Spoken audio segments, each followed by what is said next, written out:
Praise the lord. దేవునికి మహిమ కలుగునుగాక. నా ప్రియమైనటువంటి క్రీస్తు టీవీ విశ్వాసులందరికీ మరొక్కసారి నా శుభాభివందనాలు. ప్రియమైన వారలారా, సంతోషంగా వింటున్నారా? దేవుని కుటుంబముగా ఎదుగుచున్నారా? ఈ సువార్తల ద్వారా మీరు ఆనందిస్తున్నారా? ప్రభు యొక్క విశ్వాస ప్రేమలో ఎదుగుచున్నారా? చాలా సంతోషం. మీరు అదే స్థితిలో ఉన్నారని మీ అందరిని బట్టి దేవుని స్తుతిస్తున్నాను. Praise the lord. వాక్యంలోకి వెళ్దాం. చూడండి, రోమాపత్రిక 6వ అధ్యాయము 13వ వచనాన్ని చూద్దాం. రోమాపత్రిక 6వ అధ్యాయము 13వ వచనము. మరియు మీ అవయవములను దుర్నీతి సాధనములుగా పాపమునకు అప్పగింపకుడి. అయితే మృతులలో నుండి సజీవులమనుకొని మిమ్మును మీరే దేవునికి అప్పగించుకొనుడి. మీ అవయవములను నీతి సాధనములుగా దేవునికి అప్పగించుడి. దేవునికి స్తోత్రం. కాబట్టి మృతులో నుండి సజీవులమనుకొని మిమ్మును మీరే దేవునికి అప్పగించుకొనుడి. పరిశుద్ధ పౌలు గారు ఈ మాటను ఎంత చక్కగా మనకు తెలియజేస్తున్నాడు. నా ప్రియమైన వారలారా, ఎందుకంటే మన అవయవములన్నీ దుర్నీతికి సాధనలుగా ఉన్నవి. అందుకని పాపానికి లోబడుతున్నాం. ప్రార్థన చేసుకుని వాక్యంలోకి వెళ్దాం. సర్వోన్నతుడా, మహోన్నతుడా, సర్వసృష్టికి ఆది సంభూతుడా, మీ ఉన్నతమైన మహోన్నతమైన సజీవమైన మీ నామానికి స్తోత్రాలు. పరిశుద్ధుడు అయిన దేవుడవు నీవు. మమ్మెంతగానో పవిత్రపరుస్తున్న దేవుడవు. మా కొరకు ప్రాణం పెట్టిన దేవుడవు. మమ్ము తండ్రి ఇంతగా ప్రేమించినందుకు నీకు కోటాది కోట్ల వందనాలు చెల్లిస్తున్నాము. నా ప్రియ సోదరి సహోదరులందరూ ఎంతో ఆశతో వచ్చి మీ మాటలు వింటున్నారు తండ్రి. ప్రతి టీవీ ముందు కూర్చొని వింటున్నా నీ ప్రియ కుమారుణ్ణి, నీ ప్రియ కుమార్తెను ఆశీర్వదించండి. క్రీస్తు టీవీని నైనా వర్ధిలింపచేయండి, శాఖోపశాఖలుగా విస్తరింపచేయండి. ఈ టీవీ సువార్తల ద్వారా ప్రపంచములోని లేక మా దేశములోని, మా రాష్ట్రములోని, మా గ్రామాల్లోని ప్రతి కుటుంబము రక్షణలోకి వచ్చే భాగ్యము దయచేయండి. నా తండ్రి, చదివిన వాక్య భాగమును మీ చేతులకు అప్పగిస్తున్నాను. మీరే తండ్రి మాకు క్షుణ్ణంగా అర్థమవులాగున వినిపించమని మీ దాసుని ప్రయోజకుడుగా నిలబడుచున్నాడు. మీరే తండ్రి వాడుకొని ఈ నోటిని మీ బోరగా వాడుకొని మహిమ పొందమని, ఈ వాక్యం ద్వారా ఒక్కరైనను రక్షణ పడుటకు, ఒక్కరైనను స్వస్థపడుటకు, ఒక్కరైనను సంతోషం అనుభవించుటకు సహాయం చేయమని యేసు ప్రభు నామమున ప్రార్థిస్తున్నాను పరమ తండ్రి. ఆమేన్. దేవునికి మహిమ. Praise the Lord. కాబట్టి మీ అవయవములను పాపమునకు లోనేటట్లుగా పాపము చేత వేలనీయకుడి. దేవునికి స్తోత్రం. ఎందుకంటే మృతులో నుండి సజీవులమనుకొని మిమ్మల్ని మీరే దేవునికి అప్పగించుకొనండి లేక సమర్పించుకొనడి. పౌలు గారి యొక్క ఆశ. నా ప్రియమైన సోదరుడా, దేవుని నమ్ముకున్నామంటే మన జీవితాన్ని దేవునికి సమర్పించాలి. దేవునితో నడుస్తున్నామంటే, దేవుని మందిరానికి వెళ్తున్నామంటే, దేవుని విశ్వాసులుగా జీవిస్తున్నామంటే ఆయన బిడ్డలమని అర్థము.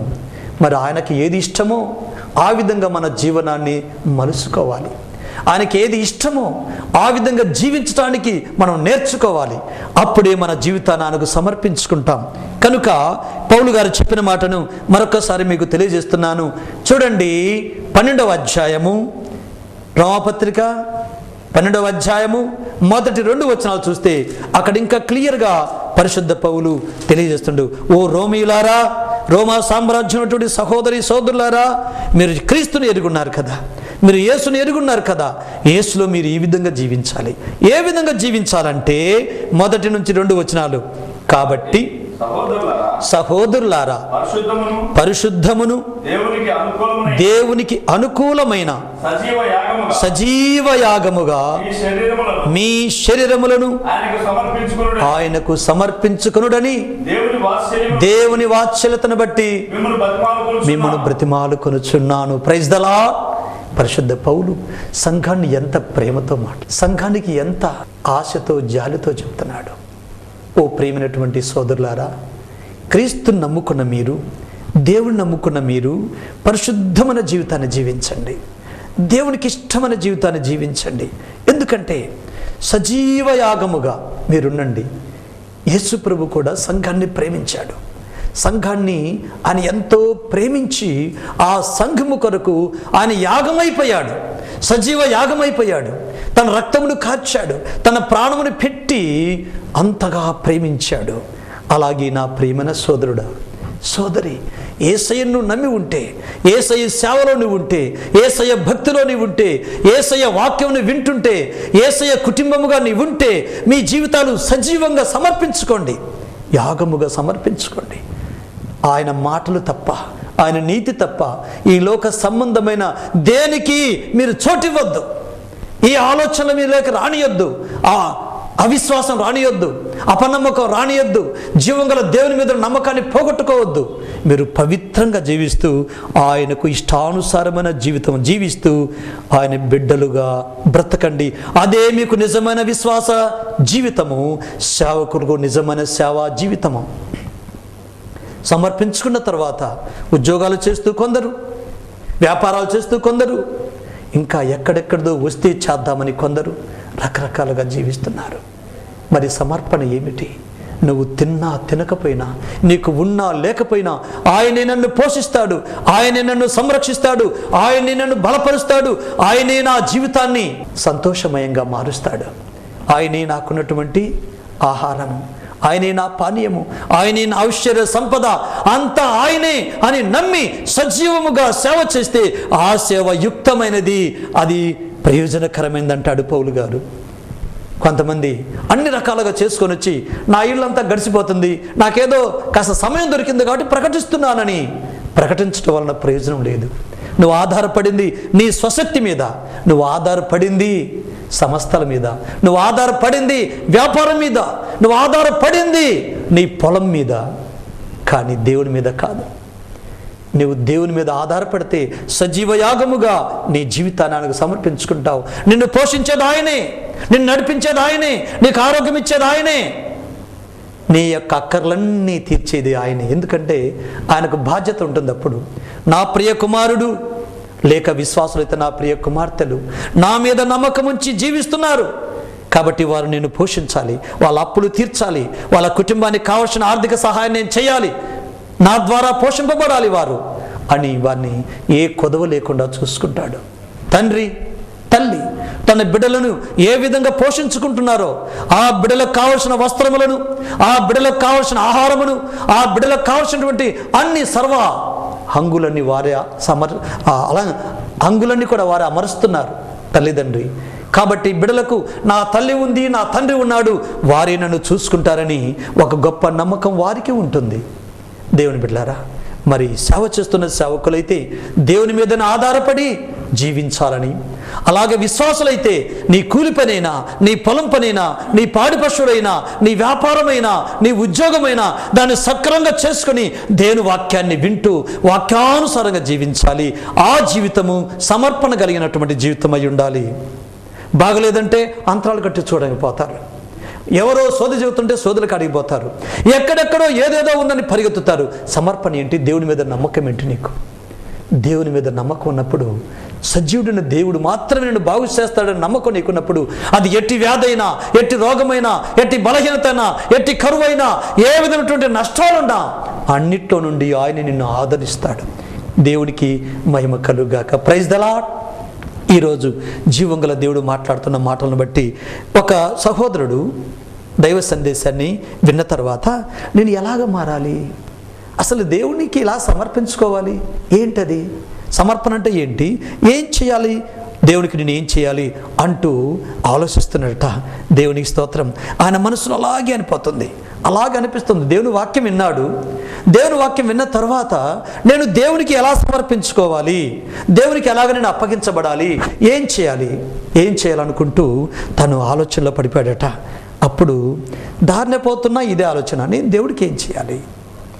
ఏదైనా కానుకిస్తే సరిపోతుందా, లేక ఒక మీటింగ్ పెట్టిస్తే సరిపోతుందా, ఇంకా ఏదైనా సరే ముడుపు కట్టాడ పెట్టి ఆ ముడుపు పూర్తి చేస్తే సరిపోతుందా, ఏం చేయాలని ఆలోచిస్తూ పోతుంటే ఆయన జీవితంలోకి జీవం గల దేవునికి సమర్పణ గురించి ఆలోచిస్తుంటే ఆయనకు ఒక స్వరం వినిపిస్తుందట.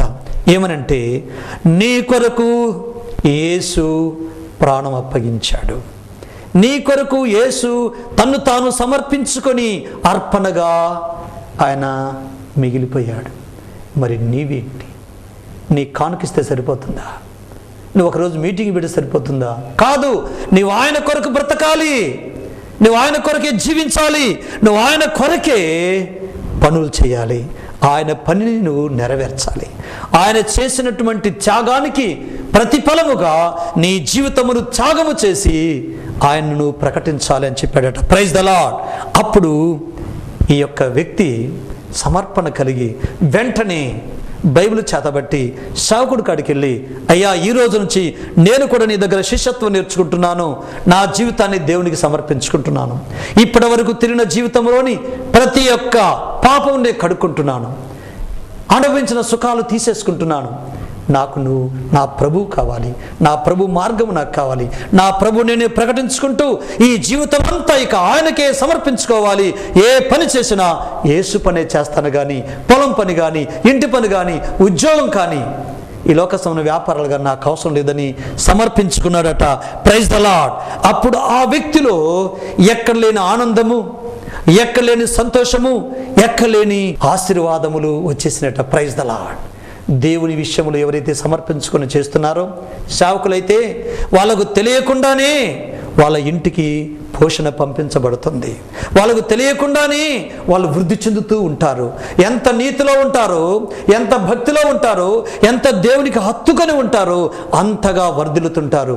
ఒక విధంగా ఆత్మీయతలు ఎదుగుతారు, ఇంకొక విధంగా ఆర్థికంగా వర్ధిల్లుతారు, ఇంకొక విధంగా సాక్ష్యం వారిది బయటకు వచ్చేస్తుంది. పలాని దైవ సేవకుడు ఇలాంటి నీతి గలవాడు, పలాని దైవ సేవకుడు ఇలాంటి స్వస్థత కలిగిన వాడు, పలాని దైవ సేవకుడు ప్రార్థిస్తే జరుగుతున్నాయని ప్రజలకు ఒక సాక్ష్యం వస్తుంది, తన కుటుంబంలో ఒక ఆశీర్వాదం వస్తుంది, తన జీవితంలోకి పరిశుద్ధత వస్తుంది, అతడు ఎదిగి గొప్పవాడవుతాడు. దేవునికి మహిమ కలుగుగాక. కాబట్టి విశ్వాస అయితే ఆ కుటుంబం దీవించబడుతుంది. ఏ కుటుంబం అయితే దేవునికి పరిచర్యకు సమర్పించుకుందో, దేవుని వాక్యానికి సమర్పించుకుందో, దేవుని విశ్వాసంలో ఎదుగుతుందో ఆ కుటుంబములో ఏది కొద ఉండదు. ఆరోగ్యము బిడ్డలకు బాగుంటుంది, భార్యాభర్తలకు బాగుంటుంది, ఆర్థికంగా సంపాదించింది మిగులుతుంది, ఆత్మీయంగా వచ్చిన బంధువులను, స్నేహితులను, దైవ బిడ్డలను చేర్చుకుంటారు. ఆ ఇంట్లో మంచి సాక్ష్యం ఉంటుంది. మనం చూస్తున్నాం సంఘాల్లో, ఒక్కొక్క కుటుంబంలో, సంఘములో మంచి విశ్వాసురాలు ఉంటారు. భర్త కంటే భార్యే ముఖ్యము. విశ్వాసములోకి వస్తే భర్త కంటే భార్యే చాలా ప్రాముఖ్యం ఆ ఇంటికి. ఏ భార్య అయితే విశ్వాసం గల స్త్రీ ఉందో ఆ ఇంటికి దైవ సేవకులు వస్తుంటారు, ఆ ఇంట్లో దైవ పరిచర్య జరుగుతుంటుంది. కాబట్టి ఆ ఇల్లు దీవించబడుతుంది. ఆ ఇంటికి ఒక గొప్ప సాక్ష్యం మిగులుద్ది. ఏంటంటే ఆమె గుణవతైన భార్యగా, ఆమె విశ్వాసురాలైనటువంటి స్త్రీగా గుర్తింపు వస్తుంది. కనుక ఆ కుటుంబములో దైవ సేవకులు వస్తారు, ప్రార్థన చేస్తుంటారు, ఆ ఇంటిని దీవించిపోతుంటారు. అలాగే స్నేహితులైన బంధువులైన ఎక్కువగా వస్తుంటారు, వాళ్ళని పొగుడుతూ ఉంటారు, ఎంత మంచి కుటుంబం అంటుంటారు. కాబట్టి సమర్పణ గల కుటుంబంలో దేవుని యొక్క పరిచర్య ఉంటుంది, దైవ సేవకులు వస్తుంటారు, ఆ కుటుంబం దీవించబడుతుంది. దైవ పరిచర్య లేని, సమర్పణ లేని కుటుంబంలో ఏ సేవకుడు అడుగు పెట్టడు, బంధువులు రారు, ఆ ఇంటికి పోతే ఏం మేలుందని ఎవరు కూడా తొంగి చూసేవారు ఉండరు. ఆ ఇంట్లో దరిద్రము కానీ, ఆ ఇంట్లో అప్పులు కానీ, ఆ ఇంట్లో తగాదాలు కానీ, ఆ ఇంట్లో భార్యాభర్తల యొక్క మనస్పర్ధలు కానీ ఏమి తీరిపోవు. ఎప్పుడైతే పవిత్రంగా జీవిస్తున్న కుటుంబము, దేవునికి సమర్పించుకున్న కుటుంబం ఉంటుందో ఆ కుటుంబములో సమస్తము కూడా దేవుడు సమృద్ధిగా వారికి ఇస్తాడు. ఏ మేలు కొదవై ఉండదని జీవం గల దేవుని నామంలో నేను తెలియజేస్తున్నాను. Praise the Lord. నా ప్రియమైన వర్లారా, నేను సేవా జీవితంలో తిరిగినప్పుడు ఒక కుటుంబాన్ని గురించి నేను చెప్తున్నాను. బాంబేలో ఒక కుటుంబం ఉంది, సహోదరి రోజమ్మ గారి కుటుంబము. ఈ రోజమ్మ నా ఆత్మీయ తల్లి. నేను ప్రభువును తెలుసుకోవటానికి కారణం ఆమె గృహములో 4 కుమారులు ఉన్నారు. ఆమె భర్త, ఆమె వాళ్ళ సంపాదన ఒక భర్త సంపాదించింది మాత్రమే. అయితే ఎలాంటి సేవకుడు ఆమె ఇంటికి వెళ్ళినా సరే వారికి ఆతిథ్యం ఇస్తుంది. ఆ సేవకుని ఇంట్లోనే ఉంచి అక్కడి నుంచి బొంబాయి నుంచి మళ్ళీ తిరిగి ఇంటికి వెళ్ళేంత వరకు ఆమె ఇంటి దగ్గర ఆతిథ్యం ఇస్తూ ఆమె కొన్ని సంఘాలకు తీసుకెళ్తుంది, కొన్ని కుటుంబాలకు పరిచయం చేస్తుంది. పరిచయం చేసిన తర్వాత వారి ద్వారా అనేక మందికి ఆమె ప్రార్థన చేపిస్తుంది, ఎంతోమందిని రక్షణలోకి తీసుకొస్తుంది. అయితే ఆమె కుటుంబంలో ఎప్పుడూ తరుగులేదు, ఆ కుటుంబంలో ఎప్పుడు లేదు అనేది లేదు. సేవకులకు ఛార్జీలు పెట్టుకొని మందిరానికి తీసుకెళ్తుంది, సేవకులకు భోజనాలు ఏర్పాటు చేసి తృప్తిగా పెడుతుంది. తన పిల్లలు, ఆ భర్త, ఆమె చక్కగా భుజించిన వారికి ఎప్పుడూ కొదవలేదు. అయితే అంతకంతకు వర్ధిల్లుతూ వచ్చింది. చక్కగా ఒక ఇంటికి 3 ఇళ్ళు అయిపోయినాయి. ఒకప్పుడు అద్దె రూములో ఉన్న వారు ఈరోజు సంతోషంగా వారు గృహాలు కట్టుకున్నారు, మందిరం కట్టారు, సేవ సంతోషంగా జరుగుతుంది. కాబట్టి దేవునికి సమర్పించుకున్న కుటుంబములో సేవా పరిచర్య ఉంటుంది, ఆర్థిక ఆశీర్వాదాలు ఉంటాయి, ఆత్మీయత ఎదుగుదల ఉంటుంది, బంధుప్రీతి ఉంటుంది, విశ్వాసులు కూడా ఇంటికి పోతూ వస్తుంటారు. కాబట్టి మిమ్మును మీరే దేవునికి అప్పగించుకోండి. మీ పరిచర్య ఎలా ఉండాలి, మీ యొక్క జీవన విధానం ఎలా ఉండాలంటే దేవునికి సమర్పించుకున్నటువంటి జీవితం అయి ఉండాలని దేవుడు తెలియజేస్తున్నాడు. తిమోతికి రాసిన మొదటి పత్రిక 6వ అధ్యాయము 11, 12 వచనాలు చూస్తే అక్కడ కొన్ని మాటలు తెలియజేస్తున్నాడు. పౌలుకు తిమోతి చాలా ప్రియమైన కుమారుడు, ఆత్మీయ కుమారుడు. ఆయన చాలా పౌలు గారిని ప్రేమించేవారు, ఆ యవనస్తుడు. కాబట్టి పౌలు కూడా ఆ తిమోతి బాగా వర్ధిల్లాలని, విశ్వాసంలో ఎదగాలని, విశ్వాసంలో బలపడాలని, ఆయన తొట్టిల్లకుండా ఉండాలని, సేవ ఈ విధంగా చేయాలి, ఈ విధంగా సంఘాన్ని బలపరచాలి, ఈ విధంగా యవన జీవితంలో ఉండాలి, ఈ విధంగా దేవునికి హత్తుకొని ఉండాలి అని తెలియజేస్తూ పత్రికలు రాశాడు. దాంట్లో ఈ మాట చూద్దాం. 6వ అధ్యాయము 11, 12 వచనాలు. దైవజనుడా, నీవైతే వీటిని విసర్జించి నీతిని, భక్తిని, విశ్వాసమును, ప్రేమను, ఓర్పును, సాత్వికమును సంపాదించుకున్నట్టుకు ప్రయాసపడము. దేవునికి స్తోత్రము. ఓ తిమోతి, జీవం గల దేవునికి సమర్పించుకున్న తిమోతి, ఓ యవనస్తుడా, నీవైతే వీటిని విసర్జించు.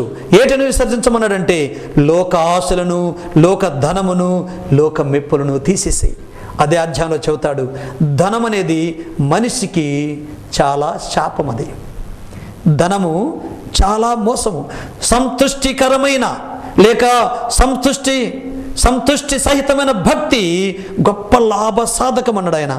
తృప్తి కలిగి చేసే సేవ, ఉన్నా లేకపోయినా దేవుని మహింపరిచే సేవ గొప్పది అని చెప్పాడు. సేవకులకే కాదు ప్రియమైన వారిలా, విశ్వాసులకు కూడా చెప్తున్నాను, మంచి భక్తి చేస్తే మీరు జీవం గల దేవుల్లో మీరు ఎదుగుతుంటే మీరు సంపాదించిన కొద్దిలోని ఎంతో దీవెన పొందుతారు, ఎంతో తృప్తి పొందుతారు. మీరు భక్తి సరిగా లేకపోతే ఎంత వచ్చినా కానీ దేవుడు మాకేమిచ్చాడు, అసలు దేవుడు ఎంత మాకు తగినంత ఇవ్వలేదు కదా అని సనుక్కుంటూ గొనుక్కుంటూ జీవిస్తారు. కాబట్టి విశ్వాసులైనా సంతుష్టి సహితమైన భక్తి చేయాలి, సేవకుడైనా సంతృష్టి సహితమైన భక్తి చేస్తే అతనికి ఎంతో మేలు. కాబట్టి పౌలు గారు, తిమోతి, నువ్వు ఎలా ఉండాలంటే దైవ సేవకుడిగా ఇప్పుడు ఎదుగుతున్నావు, లేక దేవుణ్ణి మహింపరిచేటువంటి ఒక సాధనంగా నువ్వు ఎదుగుతున్నావు, కొన్ని సంఘాలను వెలిగించవలసిన వాడిగా ఉన్నావు. కాబట్టి నువ్వు ఇలా ఉండు. ఆ యొక్క దురాశలు, హానికరమైనటువంటి ధనమును దూరపరచుకొని నిజమైన భక్తిలో జీవించు. భక్తి అనేది చాలా గొప్పది. భక్తి ఎలాంటిదంటే దేవునికి, మనిషికి ఈ భక్తి దగ్గర చేరుస్తుంది. భక్తి దేవుణ్ణి దగ్గరకు తీసుకొస్తుంది. ఎక్కడో ఉన్న దేవుడు ఈ భక్తుడి యొక్క ప్రార్థన విని ఆయన వచ్చేస్తాడు దగ్గరికి. కాబట్టి భక్తి ఉంటే భక్తిలో శక్తి వస్తుంది. భక్తిలో శక్తి వచ్చిందో అద్భుతాలు, ఆశ్చర్య కార్యాలు, మహిమ కార్యాలు జరుగుతాయి. దేవుడు ఎప్పుడూ వాళ్ళతో మాట్లాడుతుంటాడు, దేవుడు ఎప్పుడూ వారికి తోడై ఉంటాడు, దేవుడు ఎప్పుడూ వారికి ముందుండి నడిపిస్తుంటాడు. కాబట్టి భక్తి చాలా ప్రాధాన్యమైనది. భక్తి లేకుండా ఏ వ్యక్తి కూడా దేవుని మోక్షాన్ని పొందలేడు, దేవుణ్ణి మహింపరచలేడు, దేవుణ్ణి చూడలేడు. కాబట్టి భక్తి అనేది చాలా గొప్పది. నీతిని, భక్తిని. నీతి అంటే ఏమిటి? నీతి అంటే ఒక మాట మనం ఇచ్చిన తర్వాత ఆ మాట నుండి తప్పిపోకూడదు, అది నీతి. ఏది చేయవద్దన్నామో చేయకుండా మానుకోవటమే నీతి. ఏది తినొద్దని చెప్పామో, తినకూడదని నీకు ముద్ర వేయబడిందో అది తినకుండా మానుకోవటమే నీతి. ఒక పని చేస్తానని ఎప్పుడైతే మాట ఇచ్చామో ఆ మాట ప్రకారంగా వెళ్ళటమే నీతి. కొంతమంది నీతిమాలినోడా అంటే, నీతిమాలినటువంటి వాడా అంటే చెప్పిన మాట చేయకుండా పోవటమే. ప్రమాణం చేస్తున్నారు నేను ఈ విధంగా ఉంటానని, మళ్ళా మాట తప్పుతున్నారు, వాళ్ళు నీతి మాలినోడని అర్థం. నీతి అనేది ఈ రోజుల్లో చాలామంది విశ్వాసాలకు చెప్తున్నాను, మీ కుటుంబాల్లో పొలాల్లో పనులకు పోయినప్పుడు కూడా మీకు ఒక సహోదరు వచ్చి, అమ్మ రేపు మా పొలంలో వరి కోత ఉంది రావాలండి, వస్తాను పోండి అని చెప్తారు. కానీ తెల్లవారేటప్పటికి మాట మార్చేసి నేను రాలేని అంటారు. మాట తప్పినప్పుడు నీతి తప్పినట్టు లెక్క. కాబట్టి ఒక పని విషయంలో కానీ, దేవునికి సేవకుడికి ఇచ్చే విషయంలో కానీ, లేక నీ దశంభాగాల విషయంలో కానీ, నువ్వేదైతే దేవునికి సమర్పించుకొని ఇస్తున్నావో లేక చేస్తున్నావో ప్రార్థనకు వచ్చే విషయంలో కానీ తప్పిపోతే నీతి తప్పినట్టే లెక్క. కాబట్టి నీతి యందు భక్తి యందు విశ్వాసము. విశ్వాసం అంటే ఏమిటి? నమ్మకం, దేవుడి మీద నమ్మకం. Glory Jesus. దేవుని మీద నమ్మకం కూడా ఎంతో అవసరం. ఈ నమ్మకం లేకపోతే మనం పని చేయలేం. నమ్మకం లేకపోతే, ఒక వ్యక్తి మీద ఒక వ్యక్తికి నమ్మకం లేకపోతే మనం చేసే పనులన్నీ కూడా వ్యర్థమే. అవిశ్వాసంతో చేసే ఏది కూడా అది జయము కాదు. కాబట్టి నమ్మకం ఉండాలి. ఇదిగో ఈ విధంగా నా దేవుని వాక్యం నేను బతుకుతున్నాను, దైవ సేవకుడు చెప్పినట్టు జీవిస్తున్నాను, ఇక నా జీవితానికి ఏ విధమైన ఆటంకం లేదనే ఒక నమ్మకము. నేను కరువులో ఉండను, ఇబ్బందుల్లో ఉండను, శోధనలో ఉండను, లోక పాపంలో ఉండను, నేను పవిత్రంగా ఉంటాను, నాకు అన్ని జరుగుతాయనే నమ్మకం ఉండాలి. అలాగే ఒక మనిషి మీద మనకు నమ్మకం పెట్టుకున్నప్పుడు ఆ వ్యక్తి యొక్క మనస్తత్వాన్ని చూసిన తర్వాత నమ్మకం ఉంచాలి జీవితకాలం వరకు. ఒక సేవకుని గురించి కానీ, ఒక సంఘానికి నువ్వు వచ్చేటప్పుడు కానీ, అతని ప్రార్థన మీద కానీ నీకు నమ్మకం అంటే అది జీవితకాలం ఉండాలి. నీకు మేలు జరిగినప్పుడేమో నమ్మకం ఉంచుకొని వచ్చేది, ఒక రోజున దేవుని యొక్క కృప లేనప్పుడు, సైతాను ప్రభావం ఎక్కువ ఉన్నప్పుడు ఈ సేవకుడు కాదు ఇంకో సేవకుడు, ఈ సంఘం కాదు ఇంకో సంఘం అని పరిగెత్తితే విశ్వాసంలో తప్పిపోయినట్లుంటుంది. ఆ నమ్మకం లేదు నీకు. కాబట్టి నమ్మకం లేనప్పుడు ఎక్కడికి పోయినా ప్రయోజనం లేదు. విశ్వాసం అనే నమ్మకము. ప్రేమ అంటాడు మరలా. ప్రేమ అనేది ఎంత ప్రాధాన్యమైనది. ప్రేమను వల్లరా దేవుణ్ణి ప్రేమించాలి, దేవుని వాక్యాన్ని ప్రేమించాలి, అప్పుడే మనం మందిరానికి రాగలుగుతాం. దేవుని వాక్యాన్ని ప్రేమించకపోతే వచ్చి కూర్చొని అరికథ విన్నట్టుగా వింటారు కొందరు. ఎక్కడెక్కడో మాట్లాడుతుంటారు, నవ్వుకుంటుంటారు, ఎగతాళి హేళనగా కూర్చుంటుంటారు. అలాంటి వారు దేవుని వాక్యాన్ని ప్రేమించలేదని అర్థము. వారు దేవుని సన్నిధిని ప్రేమించలేదని అర్థము. దేవుని సన్నిధిలో కూర్చున్నారు కానీ వారికి భక్తి లేదని అర్థము, వారికి విశ్వాసం లేదని అర్థము, వారు దేవుని నీతిలో లేరని అర్థము.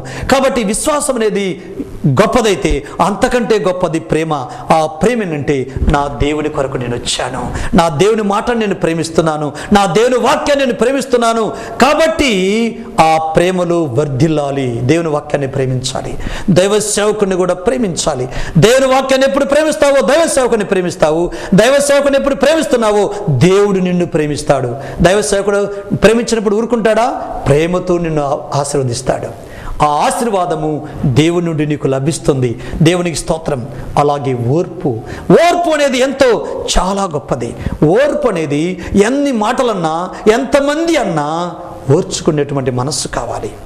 ఇంట్లో బయట, ప్రేమైన వర్లారా, ఇంట్లో బయట, ఇంట్లో భర్త నుండి భార్యకో, భార్య నుండి భర్తకో, లేక పిల్లల నుండి తల్లిదండ్రులకో, తల్లిదండ్రుల నుండి పిల్లలకో, అన్నదమ్ముల మధ్యలో నుండి ఒకరికొరకు మాటలు వస్తున్నాయి, చేసే పనులు తేడాలు వస్తున్నాయి. ఒక్కోసారి ప్రేమగా మాట్లాడాల్సిన వ్యక్తి కూడా కోపంతో మాట్లాడతాడు, కోపం వచ్చేస్తుంది. కొన్ని లేనిపోని మాటలు మాట్లాడినప్పుడు, వాళ్ళు ఏ తప్పు చేయకపోతే నువ్వు తప్పు చేసినట్టున్నావన్న మాట మాట్లాడినప్పుడు వాళ్ళకు కోపం వచ్చేస్తుంది. కోపములో కూడా ఓర్పు అవసరమని. Praise the lord.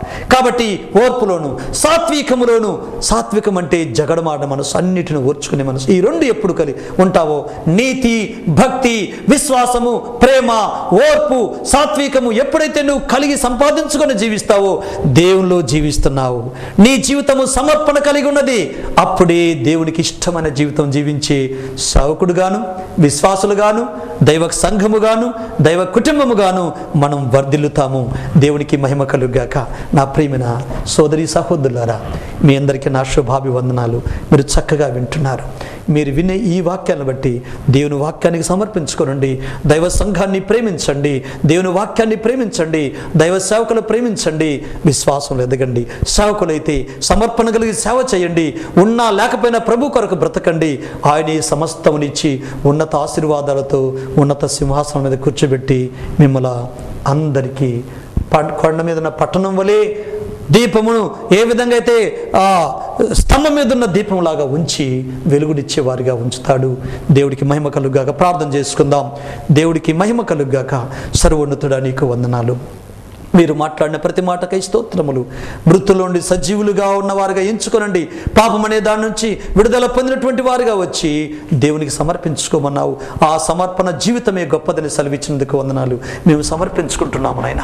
సేవ జీవితంలో కానీ, ఇదిగో తండ్రి ఆత్మీయ జీవితంలో కానీ, అలాగే కుటుంబ జీవితంలో కానీ మా జీవితాలు పవిత్రపరచబడి మేము నీకు నమ్మకమైన బిడ్డలుగా జీవించేవారుగా చేయమని ఈ చిన్న ప్రార్థన అంగీకరించి ప్రార్థనకు ప్రతిఫలం దయచేయమని యేసుక్రీస్తు పరిశుద్ధ నామమున ప్రార్థిస్తున్నాను పరమ తండ్రి. ఆమేన్. తండ్రి అయిన దేవుని ప్రేమ, కుమారుడైన యేసుక్రీస్తుల వారి ఉచిత కృప, పరిశుద్ధాత్మని యొక్క అన్యోన్య నిత్య సావాసము ఇక్కడ చేరి ప్రార్థించుకున్న మనందరికీ, సకల పరిశుద్ధులకును, అలాగే టీవీ విశ్వాసులందరికీ సదాకాలము తోడయుండి కాపాడి సంరక్షించుగాక. ఆమేన్.